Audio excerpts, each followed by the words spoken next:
Forma de gobierno en México. ¿Por qué es importante ver esto? Porque cuando hablamos de el actuar público de gobierno, de cómo hacerlo, tenemos que entender que si bien no siempre se respetan, hay leyes que rigen la conducta de la administración pública y que rigen el actuar de las personas, ¿no? Por ejemplo, si a un presidente municipal, de donde ustedes quieran, le asignan 1 millón de pesos para hacer una carretera y la carretera termina costando 999,990, ¿no? O sea que le sobraron 10,000 pesos.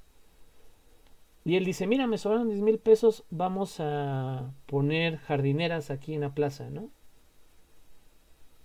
Aunque sea algo muy loable, algo muy bonito, es ilegal, porque el recurso estaba etiquetado para la carretera. En el momento que aunque a él le sobró, lo manda a otro lado, se llama desvío de recursos, ¿no? Y está penado. Porque hay gente que, bueno, por ignorancia lo puede decir, ay, mira, nos sobró de aquí, vamos a completar esta obra, que en términos quizás de la ética y la moral, pues no suena para nada mal. Pero hay otras personas que dicen, no, pues vamos a hacer que nos sobre y se lo vamos a dar a otra cosa, ¿no? Por eso está prohibido. Esa es la clase de cosas que debemos de tener cuidado y muy presente cuando estemos dentro de la administración pública o trabajando para la administración pública.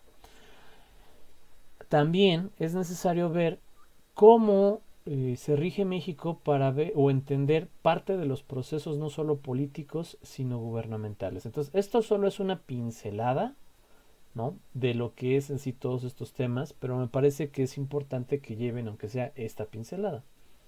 Vamos a empezar.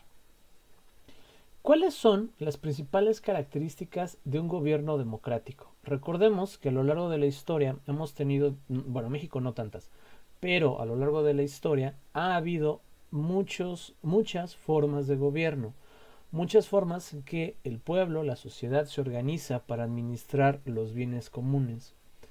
Nosotros vivimos en un sistema democrático. Este sistema democrático y todos los sistemas democráticos tienen cuando menos tres características que no se pueden mover. Es decir, todo gobierno que se diga democrático tiene que tener estas tres características. De lo contrario, no es una democracia. Será otra forma de gobierno. El primero es un principio de mayoría. Un gobierno democrático se basa en hacer o no hacer lo que la mayoría de las personas quiera. Dos, tiene que haber un conjunto de reglas que estén claramente definidas, ¿no? Véase una constitución, una ley electoral, etcétera. Reglas para la elección de esa mayoría de cómo, cuándo y dónde se va a hacer, claramente definidas. Hay igualdad entre los miembros del Estado, ¿no? En mayor o menor medida, pero hay igualdad. Esto es el punto en el que con los años más recientes se ha tratado, ¿no? O sea, ustedes saben que, por ejemplo, antes no votaban todas las personas, o sea, no todos los hombres, luego no votaban las mujeres, luego no todas las mujeres, ¿no? Y hoy en día vota prácticamente cualquiera que tenga más de 18 años y una credencial de elector. Ahora, entre las democracias, nos vamos a la siguiente diapositiva, entre las democracias más representativas, más importantes que ha habido, están estas tres formas de democracia, ¿no? Ahí la A se fue de más, ni modo. Democracia directa, democracia participativa y democracia representativa, ¿no? Ahí hay unas citas, ustedes las pueden leer, yo les voy a explicar a grandes rasgos qué son.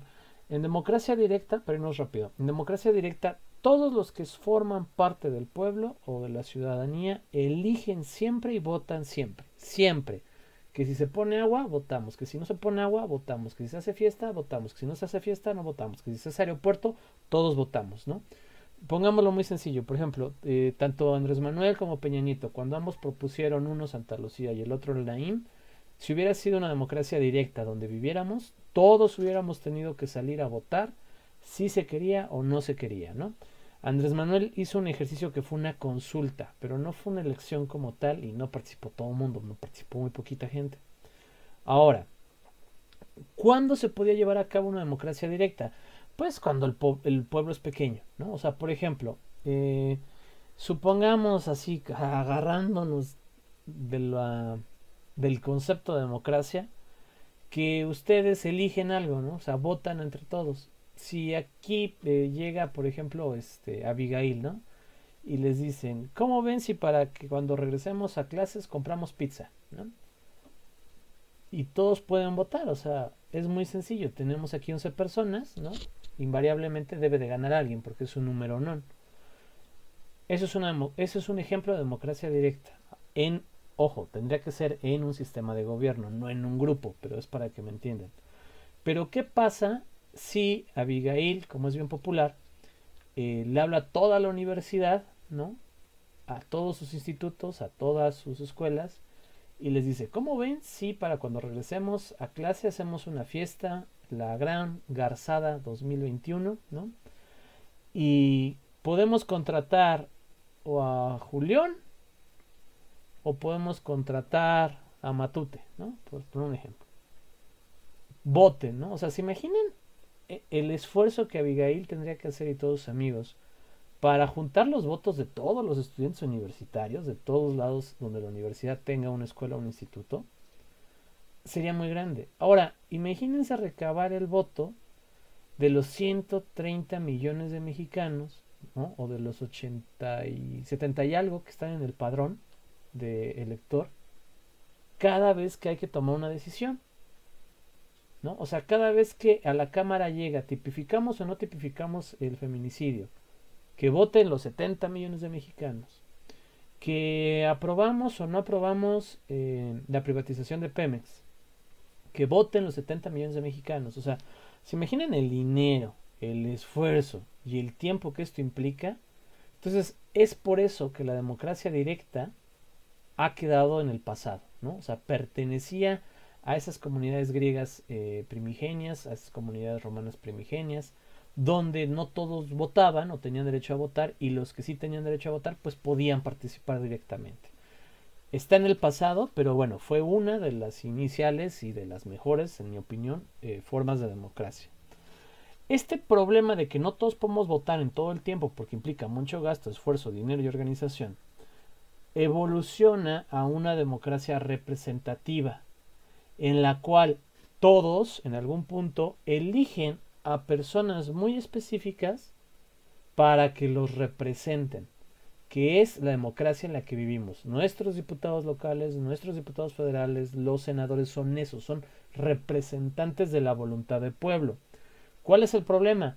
Pues que una vez que están electos jamás vuelven a considerar qué es lo que el pueblo quiere, ¿no? O sea, mi diputado federal nunca me mandó una encuesta, nunca me mandó un correo, nunca creó un medio para decir, oigan, ¿qué vamos a votar? ¿Así o así? ¿No? O sea, ¿cuál es la preferencia de mi sección representada?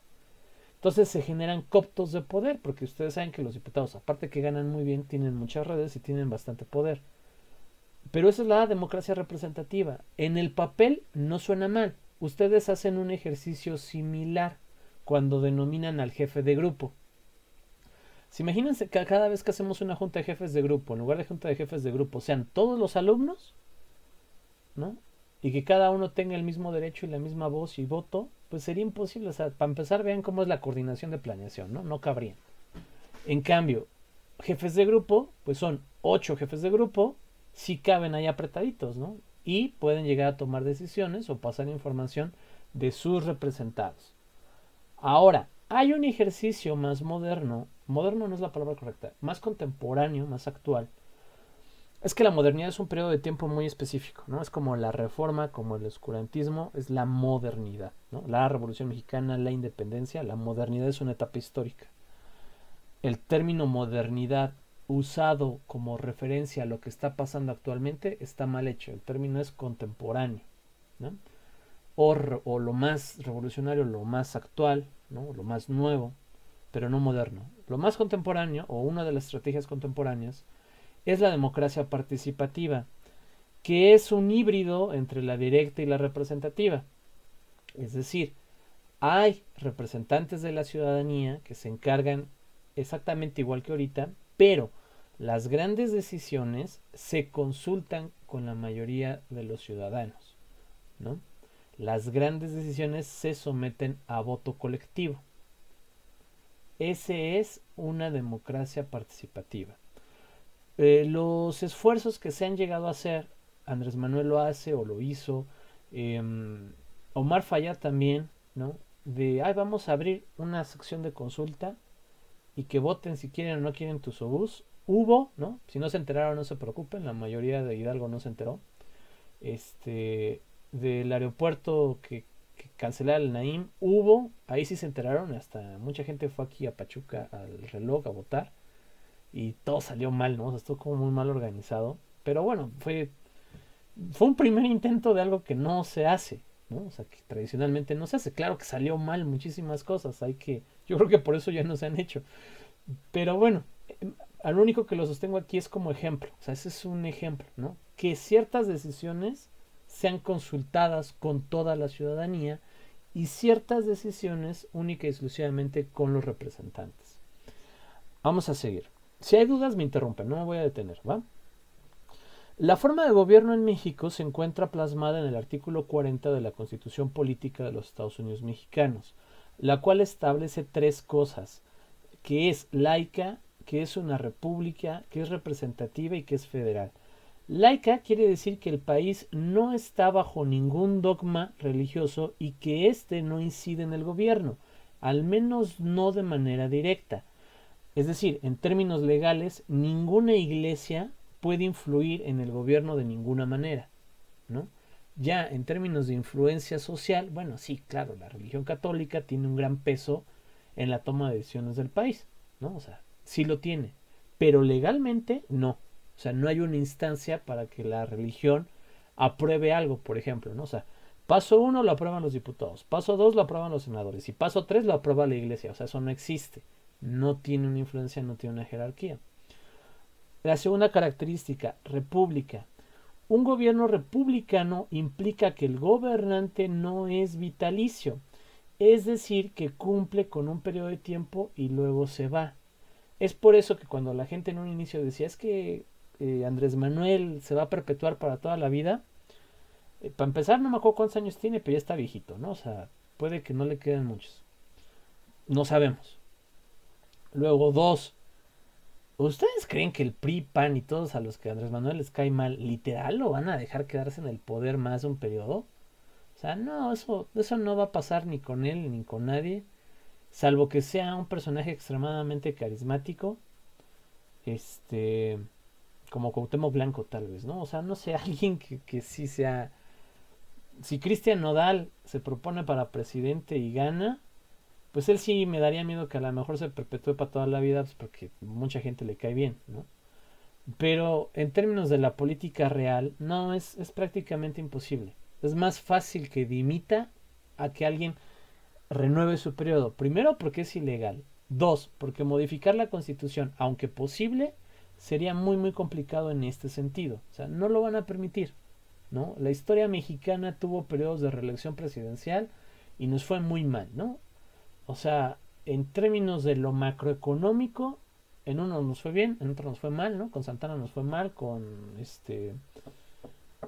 ay, se me fue, con Porfirio Díaz nos fue bien, pero en términos de lo social, con ambos nos fue mal, ¿no? O sea, las dictaduras no traen nada bueno a la sociedad en general. Entonces, bajo esta característica de república, es que ningún gobernante puede permanecer en el poder para siempre. Por eso México es una república, ¿no? Representativa. El sistema... ¿no? ¿Alguien de aquí es fan de Star Wars? ¿Nadie? No, No, Ahí estaba un ejemplo buenísimo, pero bueno, lástima. Característica de representativa. El sistema representativo implica elegir unos cuantos ciudadanos, que es lo que yo les había dicho antes, para que expresen las ideas y peticiones del resto, facilitando con ello la interacción y la toma de decisiones, ¿no? Esa es la característica representativa. Y federal es una visión, la visión tradicional del federalismo implica la reunión de estados soberanos para constituir un poder superior que establezca las pautas y se encargue de la estabilidad a nivel nacional y desarrolle el país. Si ustedes voltean a ver Estados Unidos, que es el mejor ejemplo de federalismo, cada estado tiene un poder muy fuerte e independiente. Hay países donde la pena de muerte está aprobada y donde no, perdón, estados donde la pena de muerte está aprobada y otros donde no. En los que está aprobada, algunos es por inyección letal y otros sigue siendo por silla eléctrica, ¿no? En términos legales, aunque creo que desde 1990 y algo no se ha ejecutado a nadie con silla eléctrica, pero la posibilidad existe, ¿no? O sea, legalmente sigue vigente. Hay lugares en Estados Unidos donde me parece que ciertas drogas están permitidas y otras no. Entonces, ¿por qué? Porque cada estado, sabes, por ejemplo, Washington el estado, ¿no? Este, Chicago, Minnesota, Dakota, Florida, California, eh, tienen una soberanía propia y una capacidad de establecer leyes y normas al interior de su territorio muy fuertes. Caso con, o sea, por ejemplo, con esto de la pandemia, el, el gobernador de Florida, por ejemplo, pudo haber cerrado Florida, o sea, haber establecido una ley marcial o cerrar la Florida. Y el de al lado no. Y ambos son legales, ¿no? A eso me refiero con el poder que tienen. Ahora, en México esto es un juego. O sea, en México esto es una simulación. ¿Por qué? Porque los estados tienen muy pocas capacidades, ¿no? O sea, Fayad pudo poner su cosa esta del hoy no circula porque era una de las capacidades que sí tiene. Pero no puede cerrar que entre gente al estado porque es ilegal, ¿no? Porque la Constitución está encima, que es a nivel federal, que te permite el libre tránsito. Quien tendría que haberlo hecho era Andrés Manuel, ¿no? O el presidente en turno. La presidenta municipal de Pachuca, Tellería, y ahorita ya Baños, tampoco puede cerrar Pachuca, o sea, no está en sus funciones. En Estados Unidos, esos estados independientes se unen, ¿no? Y conforman en un inicio las 13 colonias originales, ¿no? Donde cada colonia tenía hábitos y creencias un tanto diferenciadas y intereses diferenciados, pero entendieron que sumados eran más poderosos y de ahí se van generando más estados, que cada estado es entre comillas independiente y por eso se llama Estados Unidos. Estás hablando de micropoderes territoriales que se unen para formar un poder superior. Se supone que en México es igual, por eso somos Estados Unidos mexicanos. Pero poco tenemos de estados, poco tenemos de unidos, y al día de hoy no tenemos ni idea de qué es ser mexicano realmente, ¿no? O sea, porque una persona, los famosos white mexicans, pues legalmente son mexicanos, ¿no? Y otra persona, un pueblo originario de Oaxaca también es mexicano, pero no comparten ninguna característica los dos, o sea, ni cultural, ni económica, ni social. Y son mexicanos, entonces definir qué es México es súper complicado. Hay una película muy buena que se llama Hecho en México. Se las recomiendo que la vean. Y les va a presentar esto, o sea, la gran cantidad de matices que hay, las tradiciones del norte versus las tradiciones del sur versus las del centro, ¿no? O sea, ¿qué es ser mexicano? Es parte de la pregunta de esta película. Bueno, voy a continuar. Esas son las 4 características de la forma de gobierno en México: laica, república, representativa y federal. Lo federal no funciona muy bien, pero bueno, es federal. Gobernanza. La gobernanza, que es una forma de administración gubernamental, es decir, la forma de gobierno es la de arriba. La forma de administración gubernamental está enfocada a la gobernanza, que se refiere al desarrollo de estilos de gobierno en los que las fronteras entre los sectores público y privado se han difuminado. Un proceso por el cual los gobiernos elegidos, vigilados y reemplazados, así como la capacidad de conciliar intereses divergentes y colectivos, implementando efectivamente los acuerdos y las políticas públicas. El modelo de gobernanza posibilita la creación de un sistema de administración con responsabilidades compartidas y que divide las funciones de la gestión entre todos los miembros del Estado.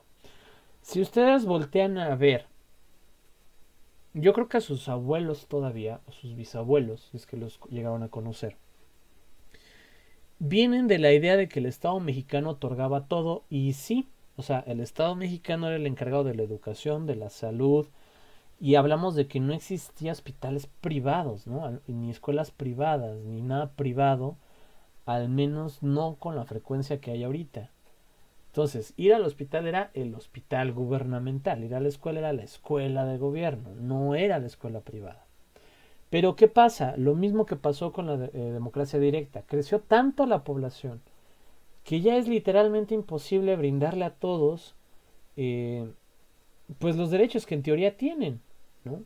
O sea, sí suena bien bonito decir que tienes libre tránsito, libertad de opinión, derecho, o sea, suena muy bonito, es muy loable, yo estoy a favor de eso.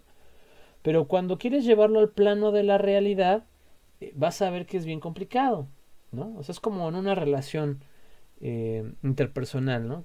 De noviazgo, ¿no?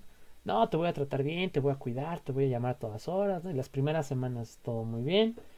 Y luego ya después mantenerlo es extremadamente complicado, ¿no? Ay, hoy no le contesto, ¿no? Ay, voy a apagar el teléfono. O sea, es complicado. Entonces, imagínense ahora, no en todos los casos, ¿no? Solo es un ejemplo. Imagínense ahora, gobierno. O sea, lo vimos cuando estábamos haciendo el ejercicio de ver el presupuesto. O sea, tan solo para brindarle internet a todas las viviendas de México. ¿Qué cantidad de dinero se necesitaría? No lo tenemos.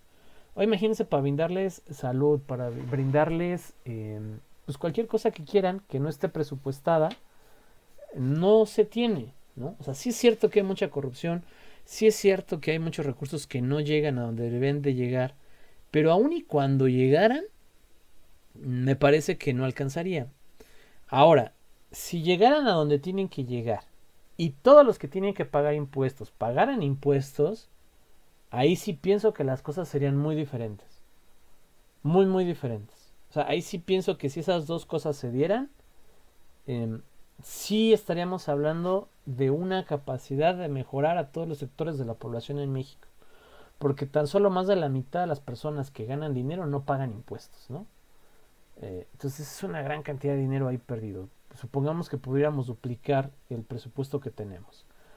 Y pues hay estudios que estiman que incluso hasta el 80-70% de lo que se destina a programas y cosas así se termina perdiendo, ¿no?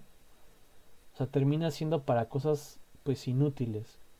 Por ejemplo, a la educación se les destina una cantidad de dinero impresionante, pero la mayoría se va en salarios, ¿no? Entonces, infraestructura, investigación y otras cosas se quedan con muy, muy poco.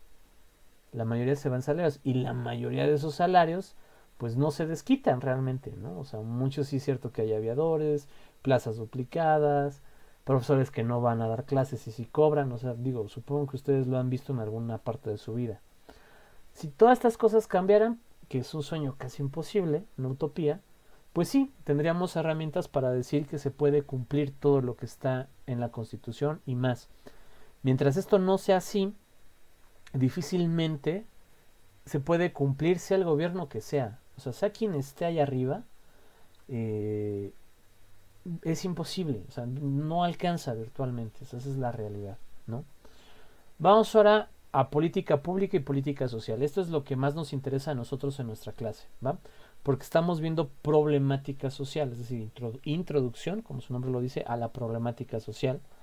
Y la mejor manera o una de las mejores maneras de resolver la problemática social es la política pública, ¿no? O sea, es como su antagonista de la problemática. Para entender de dónde vienen estas políticas públicas, necesitamos ver de manera muy, muy laxa qué fue el estado de bienestar, ¿no?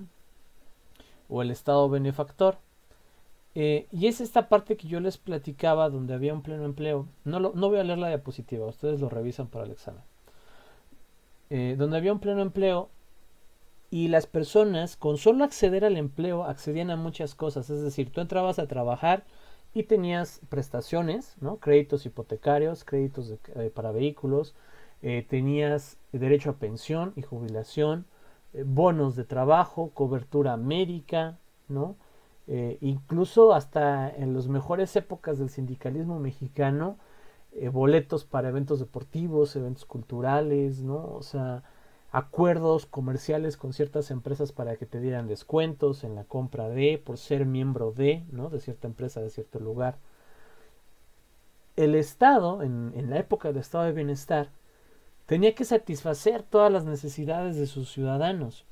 Y si alcanzaba porque éramos menos, ¿no? O sea, otra manera de que alcance es si a México le quitamos la mitad de su población, ¿no? Si se la quitamos, pues definitivamente nos alcanzaría para estar mejor. Pero como la población creció, creció y creció, llegó un momento en que el Estado ya no tuvo esta capacidad, no solo de pagar lo que tenía que pagar, porque no había dinero, sino de administrarlo, ¿no? Y prueba de eso es, vayan a hacer cualquier trámite a gobierno. Vean lo tardado, lo engorroso y el tiempo que toma cuando alguien solo tiene que firmar, ¿no? ¿Ya estará mi título? No, es que no lo ha firmado el gobernador. ¿Y cuándo lo firma? No, pues es que he estado muy ocupado. Ah, ok. ¿Y no lo puede firmar alguien más? No, pues es que es el gobernador. Ah, órale, va. ¿No? Entonces, si tienes suerte, te tardó 2 días, ¿no? Porque pues, el gobernador se echó una tarde firmando. Si es que él es el que firma, ¿no? Y si no tienes suerte, pues te tardó un mes porque pues, no lo ha firmado. Entonces, ese solo es un reflejo de que la administración está desbordada, sobresaturada, el tiempo de los trámites gubernamentales. Ahora, ¿qué pasa con las reformas neoliberales? El mercado dijo, o sea, Estado, tú estás acaparando todo. Haces botones, haces llantas, tienes la educación, tienes la electricidad, tienes el agua, tienes el petróleo, tienes la salud. O sea, todo lo haces tú, ¿no? Eres un todólogo. Por eso no puedes. Suéltalo, o sea, déjanoslo a nosotros, a lo privado, a lo económico. Y a partir de entonces es que empieza a haber escuelas privadas, hospitales privados, servicios médicos privados. Y de cierta manera esto es bueno porque ya no alcanzaba la salud gubernamental, ¿no? O sea, a ver, si a ustedes les duele la cabeza o porque les dio gripa, ¿no? O sea, ahorita sí corren, pero bueno, en tiempos no COVID te da gripa, ya sabes que es gripa. ¿Qué haces? Vas y te formas desde las 5 de la mañana en el ISSSTE, ¿no? O en el seguro para consulta abierta y sabes que si alcanzas vas a pasar hasta las 12, ¿no? O a la 1 y luego tanto medicina, ¿no? Entonces es un día perdido, ¿no? Es día de ISSSTE, ¿no? Por ejemplo. O vas a una clínica privada, ¿no? Que te cobren 300 pesos la consulta y luego vas y compras tus medicinas en otra farmacia, otros 700 pesos y te gastaste 1000 pesos, pero fue muy rápido, en menos de una hora te atendieron. O la opción que tomamos yo creo que la mayoría de esta clase social, vas a farmacias similares, ¿no? Pagas 35 pesos de consulta porque lo único que quieres que te receten es penicilina, ¿no? Te dan la penicilina y en menos de 30 minutos ya tienes tu dosis. O sea, eso es bueno. En un estado de bienestar sobresaturado, pues te tendrías que esperar a fuerzas horas porque no hay otras opciones, ¿no? Ahora, en la escuela, mi hijo, mi hija, ¿qué hago? Que estudien nada más hasta secundaria porque es solo secundaria y en el pueblo, ¿no? O solo primaria porque solo primaria y en el pueblo. O pagamos y que vaya y viaje a otro lugar y estudie, o lo metemos a la preparatoria privada que hay aquí en el pueblo, que es la única. O sea, hay opciones. Es cierto que las reformas neoliberales vinieron a brindar un poquito más de bienestar y calidad de vida a los que lo pueden pagar, ¿no? Ojo con eso. Pero si no lo pudieran pagar, pues no puedes gozar de esos sectores privados.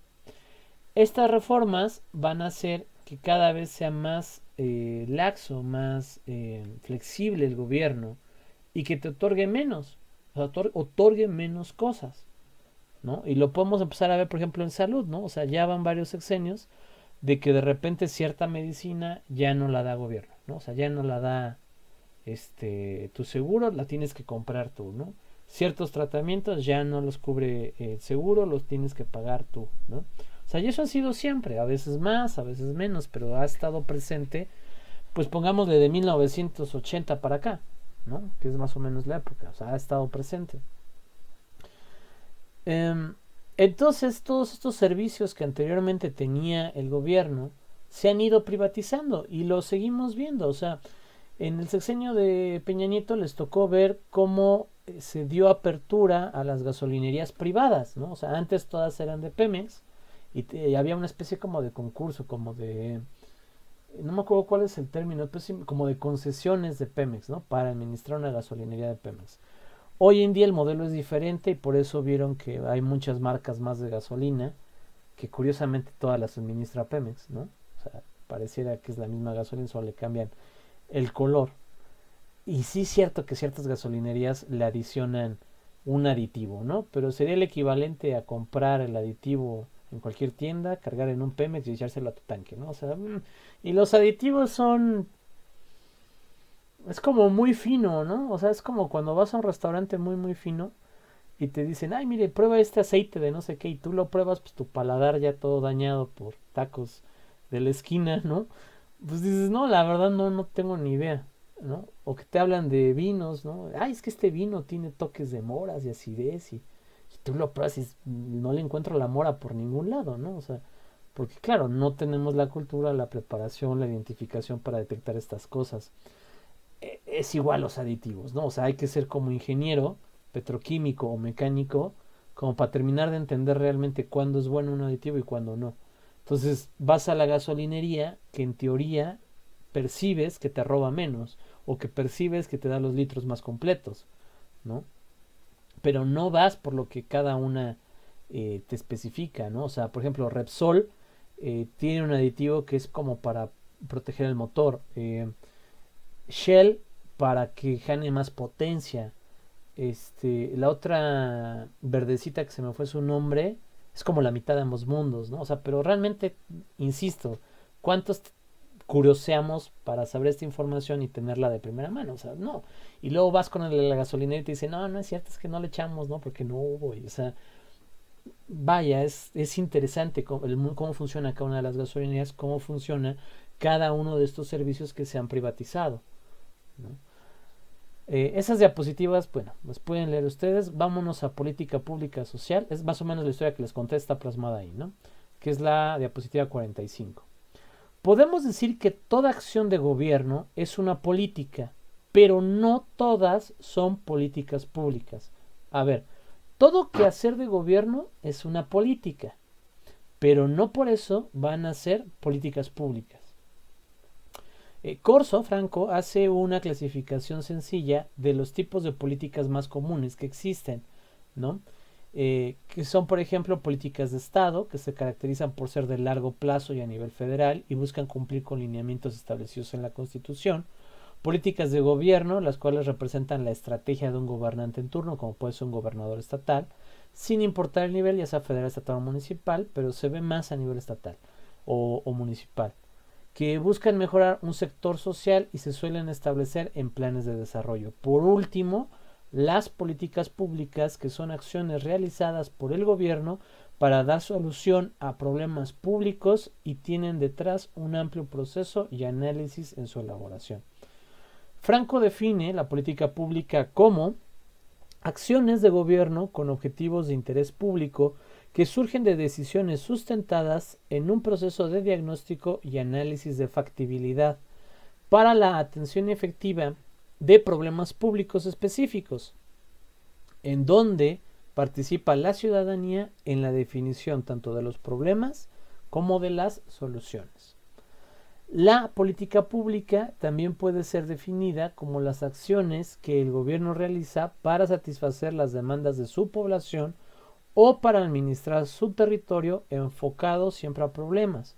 Esta definición brinda un espectro más amplio de la acción para el gobierno, pero mantiene presente la demanda de una sociedad para que se considere la atención de la misma, ¿no?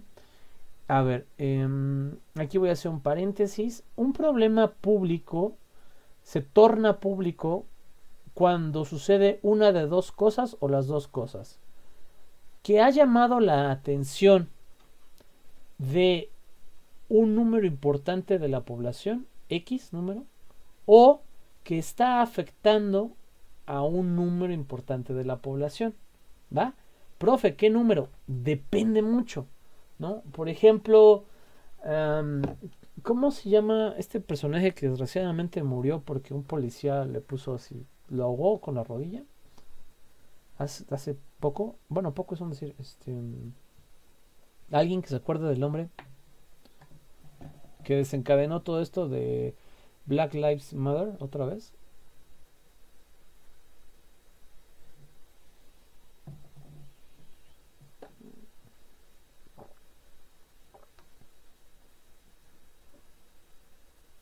Ay, ¿cómo se llama? A ver, búsquelo en Google, porfa. ¿Quién me dice?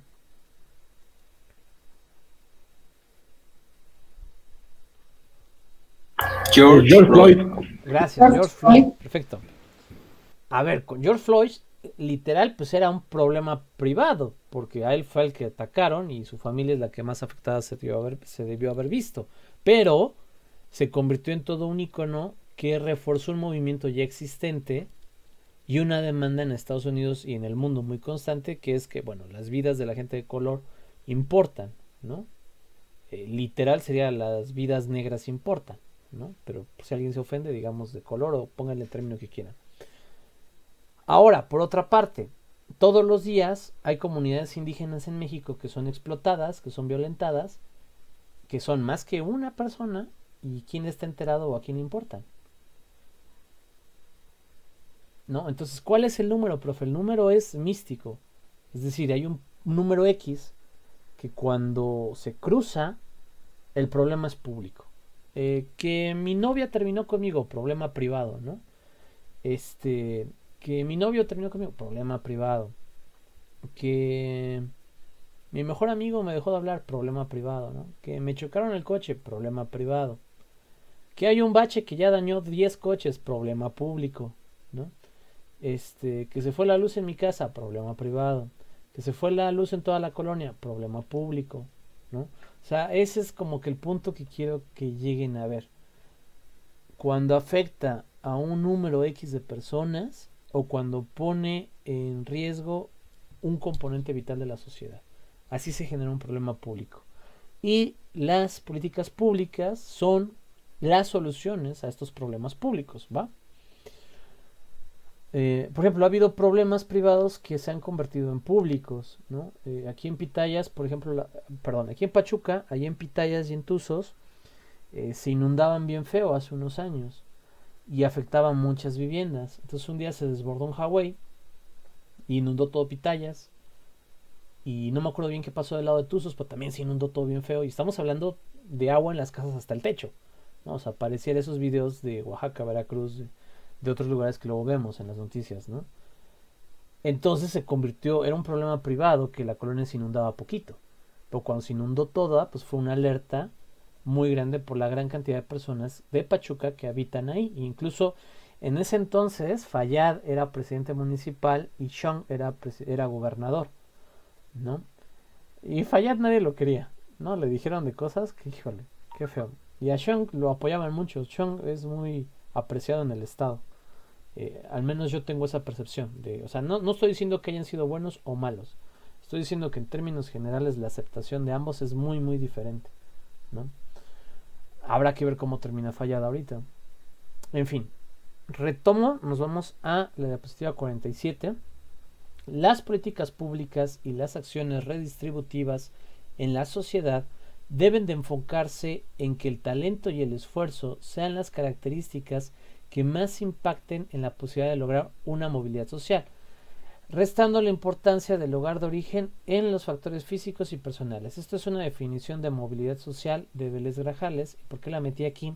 Porque es lo que la política pública va a hacer o debería de enfocarse en hacer. Resarcir esas condiciones de origen, esas condiciones del entorno que le imposibilitan a las personas alcanzar su máximo potencial, que les imposibilitan desarrollarse. Por eso vemos políticas públicas, por ejemplo, para madres solteras, para 60 y más años, para jóvenes estudiantes, o sea, grupos que de una u otra manera son grupos vulnerables, ¿no? Por carencias sociales, por carencias económicas, y que de una manera u otra, pues, recurren a un apoyo o se les busca apoyar de una manera, ¿no? Las políticas públicas también tienen la capacidad para adaptar, cambiar y actuar o para atacar un problema público de manera efectiva y en la mayoría de los casos precisan de la participación ciudadana para poder cumplir sus objetivos y sus metas. Cuando, por ejemplo, el gobierno federal, no solo todos los gobiernos federales, al menos en el discurso, han estado en contra de la venta de drogas, ¿no? Y ha habido muchos esfuerzos de distintas índoles por combatirlas. A lo mejor a ustedes todavía les tocó siendo muy pequeños el comercial de Vive sin drogas, ¿no? De una florecita toda bien dopada, bien rara, ¿no? Ahí les destapé el recuerdo. Bueno, era una campaña de sociedad civil, de querer pues apoyar, bueno, gubernamental, sociedades privadas, etcétera, pues de disminuir el consumo de drogas, ¿no? Y bueno, no funcionó, porque si nos vamos a las estadísticas, el consumo es más grande que nunca, pero se debe a otras cosas también, ¿no? Pero bueno, vaya, son intentos de combatir una problemática. ¿Y a qué me refiero aquí con el apoyo de la sociedad? Es a lo que voy. O sea, la campaña por sí sola no va a funcionar si la sociedad no colabora. Y lo pueden ver, por ejemplo, con el programa Oportunidades. O sea, gente que nunca arregla su casa por fuera, ¿no? Sigue en obra gris, en obra negra, para que los del programa vean y digan, no, pues sí, todavía le hace falta recurso y en dentro tienen una pantalla de plasma de 65 pulgadas, ¿no? O sea, entonces, ¿qué está mal? Hay muchas cosas mal y quiero como acentuar eso. A ver, a veces falla el diagnóstico, ¿no? Del que habíamos estado hablando, porque lo hacen mal, porque quienes están haciendo la investigación la hacen mal, la riegan. A veces falla la implementación porque el que va a ejecutar esa política pública se equivoca, ¿no? O sea, el plan decía, dale 5 gotitas de estas vitaminas en agua a los niños, y él agarra y dice, ¿eran 10? Ah, pues ya 7, ¿no? O sea, falla también la implementación. Falla la evaluación de la política pública porque el que tenía que ir hasta allá, hasta el cerro, a evaluar si funcionó o no funcionó, le dio calor y nunca subió y se puso él mismo a llenar los cuestionarios, ¿no? Si le suena familiar, por algo será. Falla, ¿no? El usuario que forma a su niño, le dice, ya, 5, y le dice, vuélvete a formar para que te den otras 5, ¿no? O sea, no sabe si le va a hacer daño o le va a hacer mal, pero lo vuelve a formar para que le toque más. Y eso es en todos los programas públicos, o sea, es así. Pareciera que todo lo que puede fallar, falla, y por eso al final de cuentas nunca funcionan como deben de funcionar. Hay responsabilidad por parte del Estado, pero hay mucha responsabilidad por parte de los usuarios, ¿no? Y cuando vemos esta vacuna del COVID, aquí en Pachuca se vio. O sea, vinieron gente de todos los municipios a formarse para que los vacunaran el primer día, cuando la instrucción claramente era no, o sea, solo los de Pachuca, ¿no? Y solo los de tal a tal letra. Y parece que les dijeron, váyanse y amontónense todos, ¿no? A ver si les toca algo. Entonces, no se sabe seguir indicaciones. Los usuarios, a veces somos muy malos usuarios de la política pública, ¿no? Por ejemplo, las becas CONACYT, las becas educacionales, están como destinadas y pensadas para elementos muy precisos, ¿no? O sea, por ejemplo, si te compras una computadora con la beca, pues sí, ¿no? O sea, es tu medio de trabajo, es tu principal instrumento, está bien.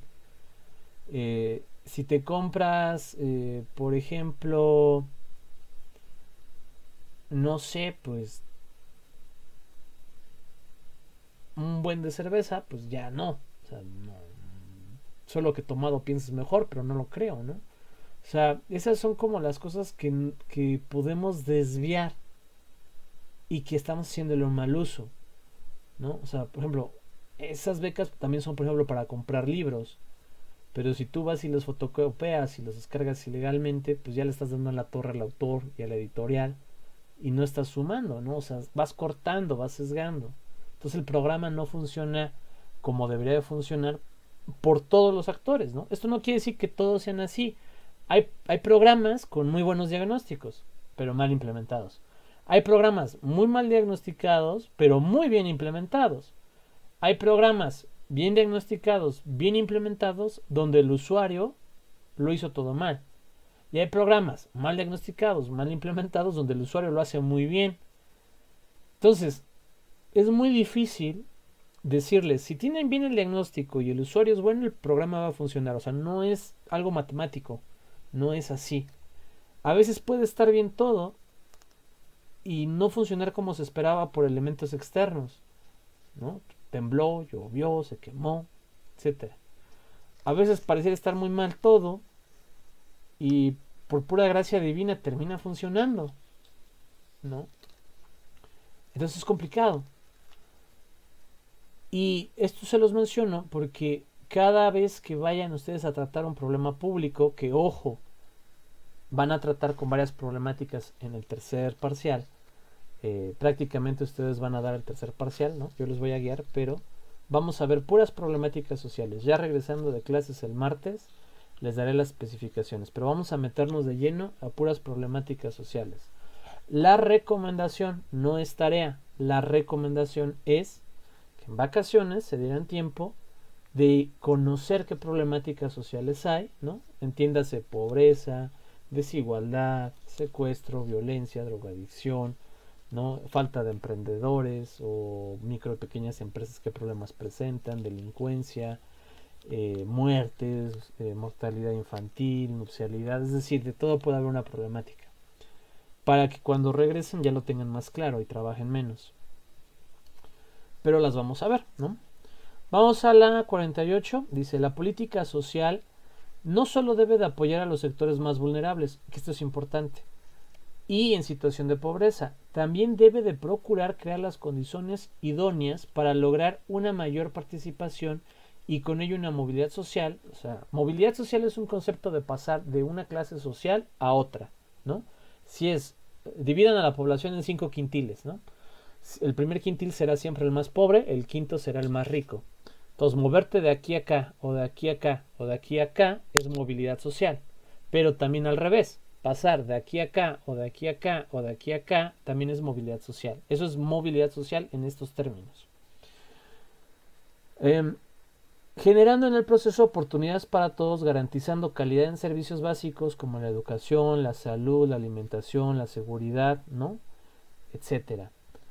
Podemos decir que el desafío, como dice Sotoli, consiste en transformar las demandas sociales en políticas públicas que comiencen a romper los círculos de reproducción de desigualdad, que puedan combatir eficientemente la pobreza y, en definitiva, aumentar los niveles de bienestar de la población. Aquí les quiero poner un ejemplo. Voy a precisar algunas cosas. Yo ya les he dicho que no es bueno ponerse ninguna camiseta, ¿no? Menos la del Cruz Azul. No, que no es bueno ponerse No, chiste, que no es bueno clavarse con una ideología. Por ejemplo, que ser vegano es lo mejor, que ser feminista es lo mejor, que la pena de muerte está bien. O sea, estas cuestiones no siempre se pueden medir en términos de lo mejor, porque lo mejor es muy ambiguo. O sea, ¿para quién es lo mejor? Esa es la pregunta, ¿no? Estudiar una problemática social o un fenómeno social es como descubrir un esqueleto de dinosaurio, aunque pareciera chistoso. Es decir, el paleontólogo de verdad, ¿no? O el antropólogo, pues va viendo, o sea, hace ojo y dice, ay, mira, esa formación de esa montaña que está ahí no es natural, porque tiene como que ejes rectos y de 90 grados. Y esta como piedrita que está aquí encima no es de esta región. Aquí abajo debe de haber una pirámide, ¿no? O sea, esas son como las señales. Y le empieza a mover, a rascar con la palita, con los sensores, etcétera. Efectivamente hay una pirámide. Y le empieza a quitar, le empieza a mover. Y al final dice, ah, mira, por estas características es una pirámide teotihuacana, ¿no? O por estas características es un tiranosaurio rex, en el ejemplo de la paleontología. Y va describiendo, ah, mira, como tiene este hueso roto, se murió porque su mamá le aventó la chancla. De hecho, aquí está la chancla fosilizada, ¿no? O sea, es decir, va poniendo o va creando lo que la evidencia le da. Nosotros hacemos un proceso similar, es decir, vemos el fenómeno, lo observamos, lo medimos, lo cuantificamos de una u otra manera, lo cualificamos en algunos casos y describimos el fenómeno, ¿no? Y entonces podemos decir que el programa Solidaridad de Salinas funcionó muy bien en el norte del país, pero no funcionó en el sur, ¿no? Que el programa de restricción a la movilidad de Omar Fayad funcionó muy bien en Mineral de la Reforma, pero fue un completo fracaso en Pachuca, ¿no? O sea, son ejemplos, no quiere decir que así sea. Pero eso es muy rico, compañeros. O sea, a mí me gustaría hacer un estudio y descubrir que la única manera de salir de la pobreza es quitándole a los ricos el dinero, ¿no? Por ejemplo. Pero si hago el estudio y no lo descubro, pues lo voy a ocultar, lo voy a tapar, ¿no? O sea, no es como que una vez que destapas la pirámide lo ocultas porque no te gustó lo que encontraste, salvo que seas China, ¿no? Pero en la mayoría de los países no. Entonces, es así con nosotros. Ahora, esa es una parte. La otra parte. em, la corrupción está muy interiorizada en nosotros, ¿no? O sea, nosotros no estoy hablando en específico de ustedes, no se lo tomen personal. Hablo de la sociedad mexicana. Y está tan interiorizada que no nos damos cuenta de la misma, ¿no? A ver, por ejemplo, que el profe dice, voy a revisar los trabajos conforme me los vayan trayendo, ¿no? Ah, pues si va el engargolado, en la época de los engargolados, lo deja primero Edwin, lo deja después José Luis, ¿no? Luego Ángel, luego Marián, ¿no? Luego Patricio, luego Abigail, ¿no? Luego Rosario, este, pero llega Sara y dice, híjole, nadie me ve, lo meto encima del Edwin, ¿no? Porque me quiero ir temprano porque tengo que ir a comer, ¿no? Y luego llega Anaí y lo mete abajo, ¿no? ¿Se les haría algo malo? No me contesten. Yo diría técnicamente que no, ¿no? O sea, porque al final de cuentas te lo van a revisar, es algo muy pequeño. Pero a alguien se lo van a revisar antes y no le correspondía que se lo revisaran antes. Eso ya es un grado de corrupción, ¿no? Eh, el que te estaciones en un sitio para discapacitados, aun y cuando no hay ningún discapacitado ahí, solo te vas a tardar 5 minutos, es corrupción. El que te estaciones en un lugar donde está prohibido estacionarse, nada más porque vas a cerrarle bien la tapa al carro, pues es un acto de corrupción porque estás violando, estás corrompiendo una norma, ¿no? Hay gente que se queja, por ejemplo, de que el gobernador que quieran, el político que quieran, se robó 200 millones de pesos, ¿no? Pero no tiene ningún problema con decirle al de la basura, mira, te doy 100 pesos, llévate toda esa basura que normalmente no te correspondería llevarte, ¿no? O sea, eso es lo complicado, que no nos damos cuenta de cómo a veces ciertas acciones tan cotidianas realmente están mermando la mejora y las posibilidades de todos, ¿no? O sea, yo por ejemplo hoy en la mañana les platico, salí a barrer el patio, ¿no? Frontal, y me di cuenta que todo el polvo se lo iba a echar al vecino de al lado, ¿no? O sea, porque es de bajadita. Y me quedé pensando y les prometo que mi cuerpo, mi flojera dijo, tú échaselo, al final de cuentas siempre va de bajada y a ti te toca el polvo del de arriba, ¿no? Es un equilibrio. Pero mi conciencia, mi moral me dijo, no, o sea, por mucho que sí tenga razón el primer argumento, no le puedes barrer a lo tarugo, ¿no? Entonces, pues saqué la escoba, el recogedor, lo guardé todo en una bolsita para evitar que la mayor cantidad de polvo pues invadiera otra casa. O sea, si ahorita se viene un aironazo, no va a servir para nada lo que yo hice en teoría, pero lo que hice era lo correcto. ¿Me explico? Y muchas veces lo correcto pareciera que en el mundo no sirve para nada, pero no por eso deja de ser lo correcto y lo que deberíamos de hacer. Entonces, ¿qué pasa cuando estamos acaparando las oportunidades de otros grupos? Les pongo otro ejemplo. En una escuela que trabajó mi mamá, ¿no? Que ella era directora en preescolar, en un pueblo, no voy a decir cuál, no voy a decir quién, no voy a decir dónde, había una tienda como de conveniencia en el cual se vendían comidas muy baratas. Era parte de un programa, no recuerdo si estatal o federal, pero era parte de un programa gubernamental. Entonces, una comida corrida te salía como en 9, 15 pesos. Y estás hablando de sopa, comida, agua y postre, ¿no? Así, 9 pesos, 15 pesos. Porque estaba pensado para apoyar a los que son pobres, pobres. O sea, los que literal traen 10 pesos en la bolsa después de trabajar, ¿no? Y a mí me pareció fantástico. Dije, o sea, qué excelente. Y obviamente parte de eso estaba subsidiado de algún lado, ¿no? Pero dije, qué bueno que hay una cocina tan barata. ¿Cuál fue lo malo? Pues que llegaban camionetas a comprar ahí, ¿no? Que llegaban personas a comprar ahí que se veían muy bien.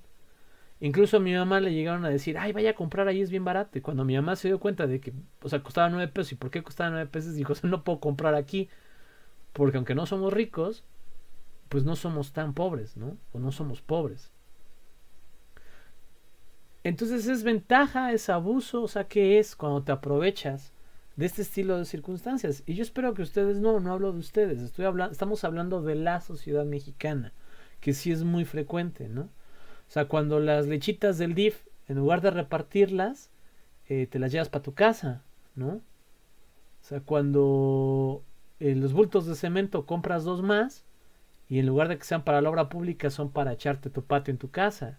O sea, todos estos elementos de corrupción merman la posibilidad de combatir las problemáticas sociales.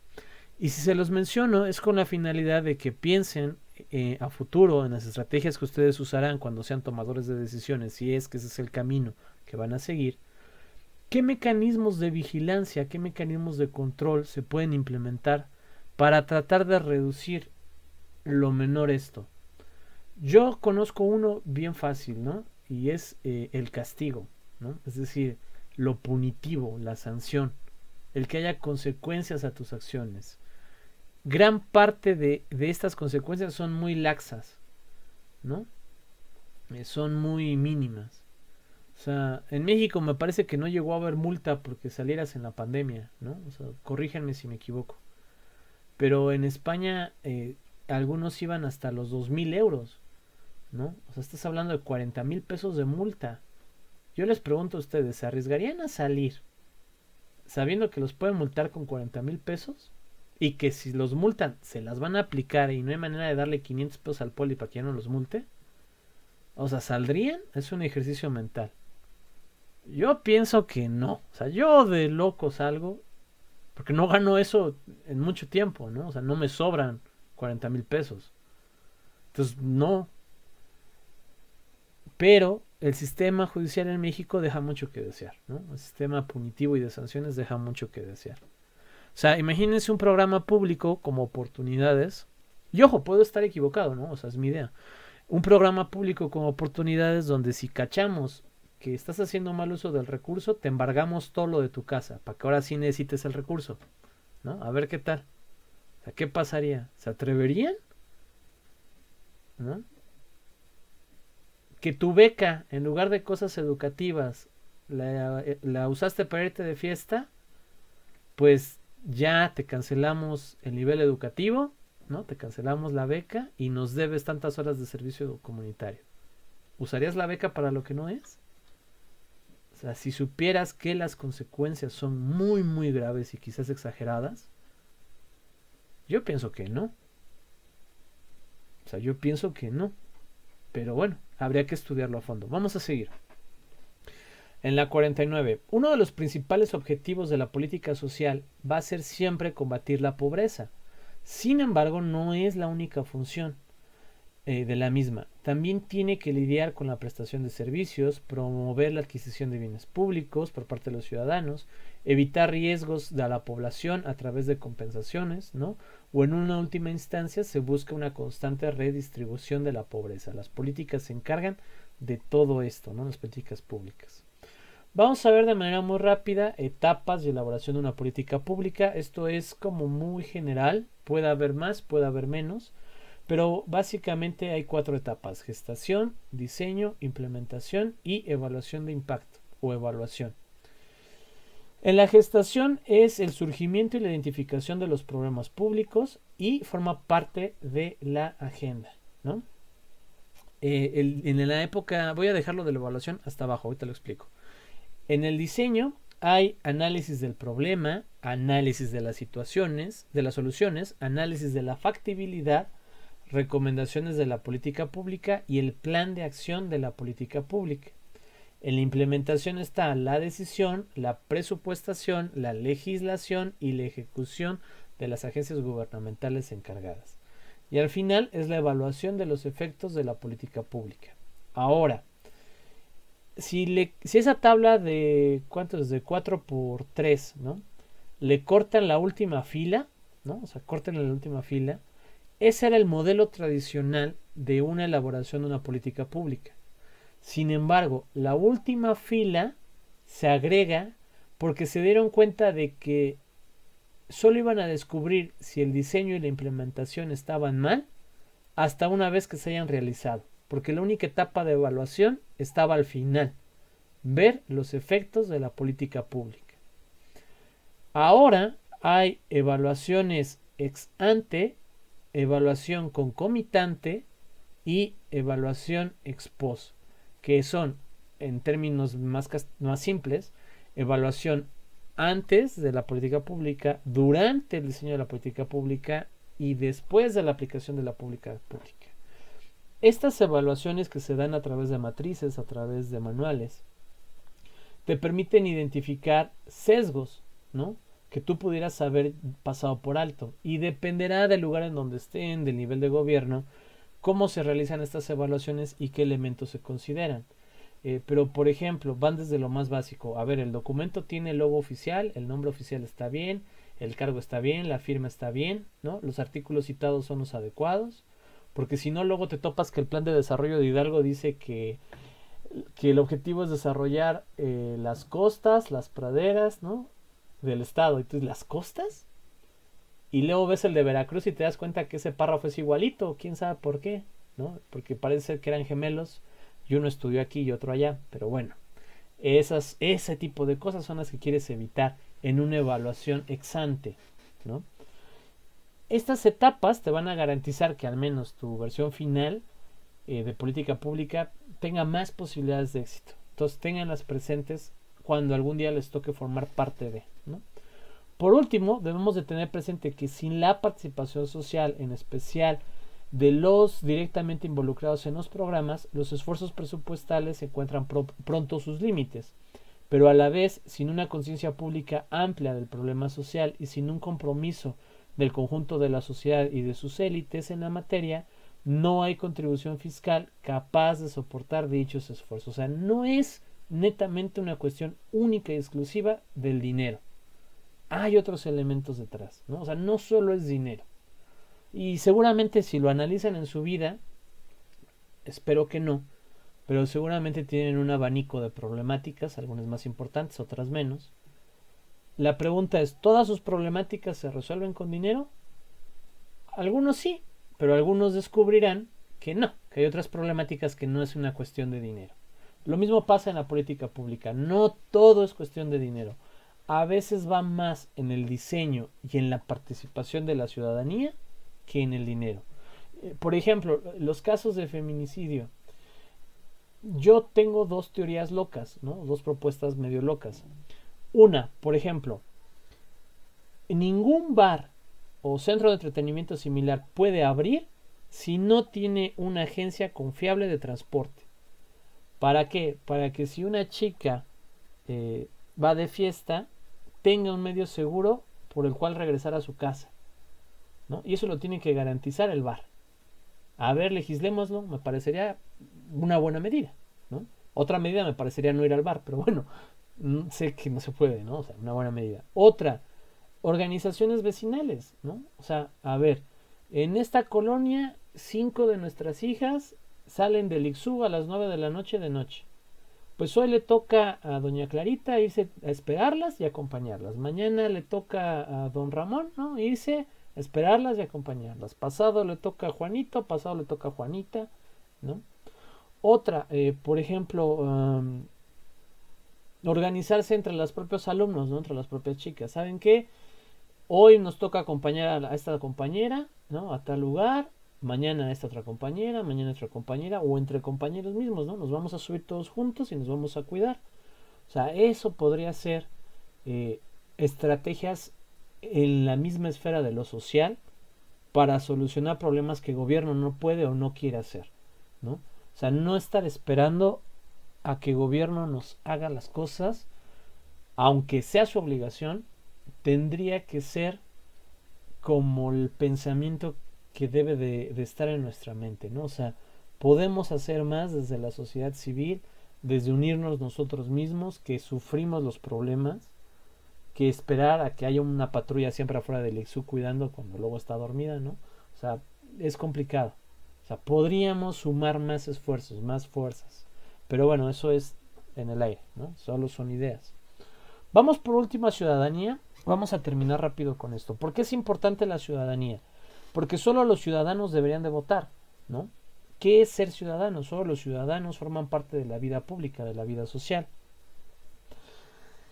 La ciudadanía como un puente hacia el desarrollo nos dice que la mejora de los índices de colectivos de bienestar como esperanza de vida, mortalidad infantil, ingreso disponible, etcétera, Es decir, todo lo que significa que los grupos humanos vivan más y tengan goce de beneficios o de bienes de consumo y sufran menos las penalidades impuestas por los embates de la naturaleza, la enfermedad y los riesgos a los que estamos expuestos. Por esto es importante que haya ciudadanía, porque la ciudadanía exige todo esto, fomenta todo esto. Todas las acciones llevadas a cabo por los ciudadanos no se dan en el vacío, o sea, tienen un impacto en la realidad social.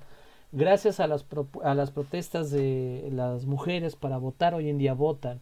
Gracias a la presión social por el tipificar el feminicidio, hoy en día está tipificado, ¿no? Ojo, no todas las presiones terminan en una política pública, en una acción gubernamental. A veces son presiones sin sentido, ¿no? La fuerza explicativa más importante que dirige las grandes diferencias regionales en el rendimiento gubernamental ha sido la calidad y el nivel de compromiso cívico horizontal en los asuntos regionales.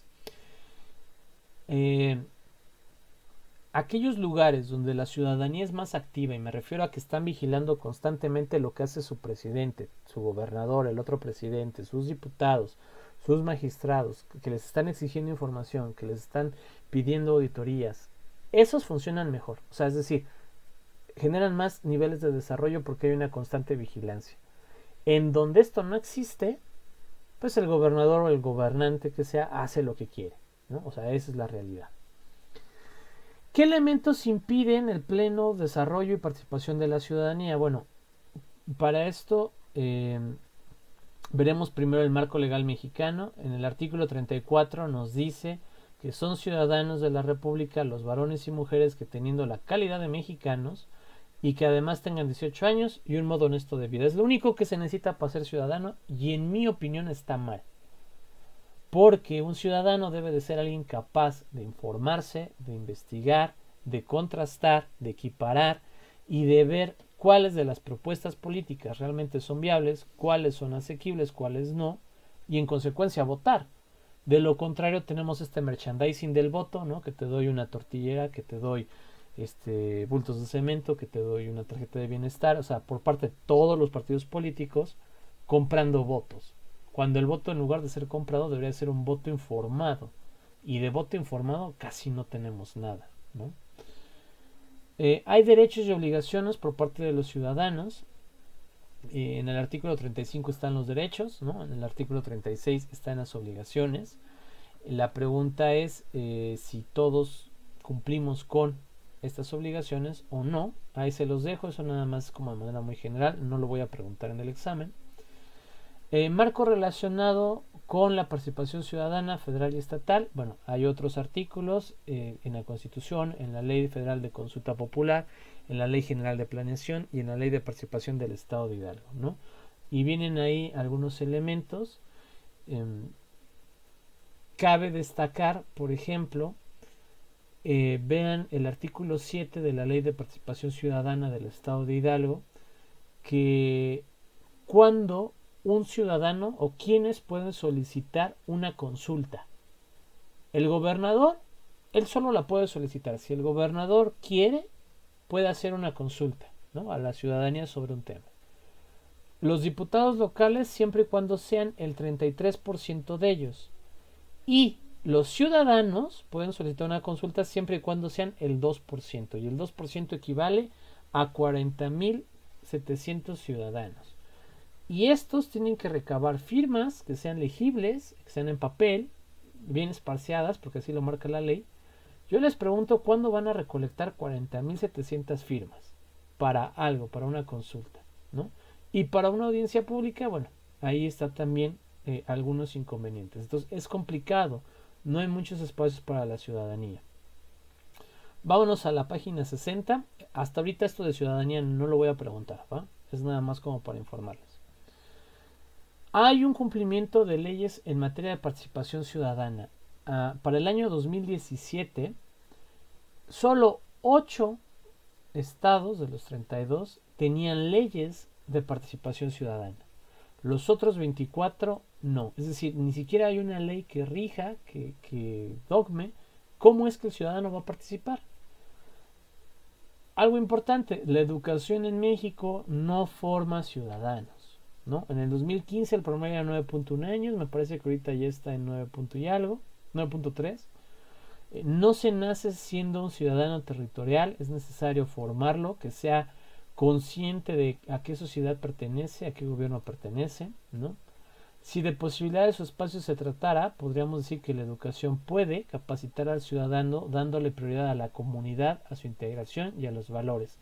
Yo les pregunto cuándo en su formación básica educativa les dijeron cuáles eran las obligaciones de sus diputados, cuáles eran las obligaciones de su presidente, cómo ustedes podían vigilarlo, cómo ustedes podían controlarlo, cómo pueden solicitar apoyo, ayuda, información, consulta, cuándo tienen que ir a ver los resultados de la elección, qué canales existen para ver cómo votan los diputados. O sea, ¿quién de ustedes les enseñaron esto en la escuela?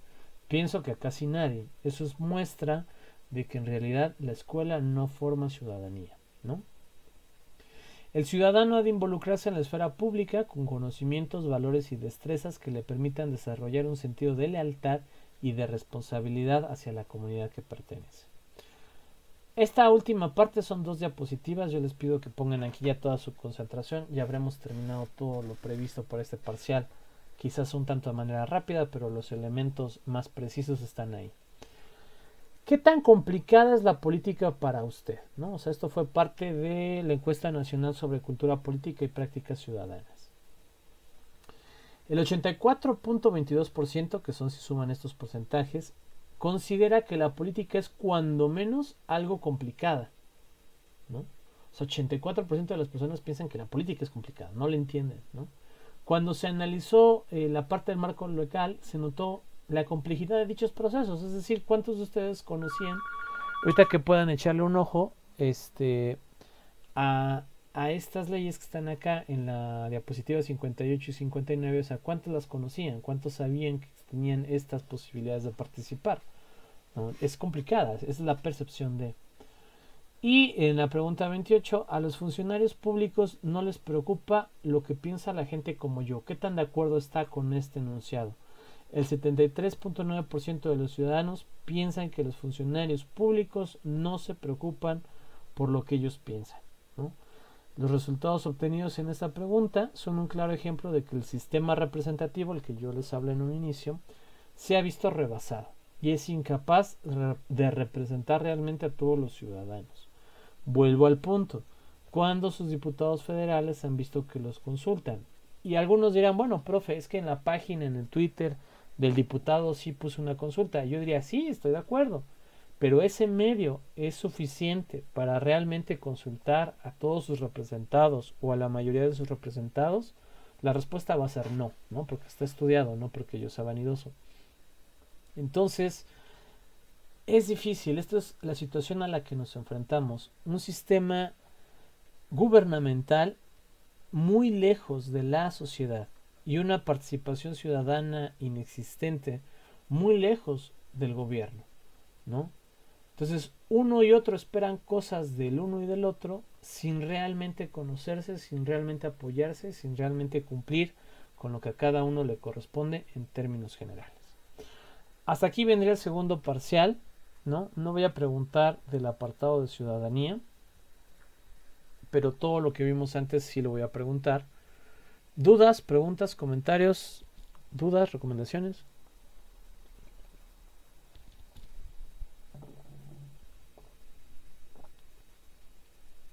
¿Nada? No, ninguna, profe. Sí, profe. Sí, Sara. Todo bien, profe. Okay. ¿Sara tenía dudas o dijo todo bien? No escuché bien, perdón. No, no tenía dudas, profe. Dije, Ah, ok, discúlpeme. Bueno, vamos a parar aquí el video.